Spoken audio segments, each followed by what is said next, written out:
गुल प्लाज़ा साने डी जांच जारी है। इंक्वायरी दौरान वधीक अहम इंकशाफ सामूं आया आहिनि। जांच कमेटी बाहि वाक़े जा 20 मिंटनि जा CCTV फुटेज हथ करे वरिता आहिनि।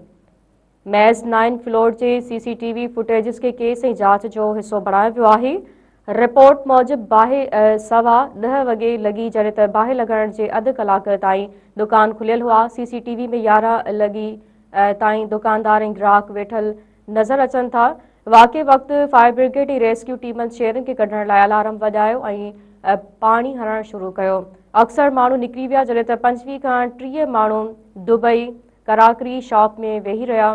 दुबई कराकरी शॉप जे दुकानदारनि तरफ़ां माण्हुनि खे ॿाहिरि निकिरण खां रोकियो वियो। रेस्क्यू अमले मूजिबि हिकु दुकानदार ॿुधायो त हिन 150 ताईं ग्राहकनि खे रस्तो ॾेखारियो। दुबई कराकरी शॉप में मौजूदु माण्हुनि खे निकिरण जो चयो, पर उन्हनि खे दुकानदारनि रोके छॾियो। दुकानदारनि चयो त बाहि विसामी वेंदी, केॾांहुं न वञो। उन्हनि 30 माण्हुनि जा उज़वा दुबई कराकरी शॉप मां मिलिया हुआ।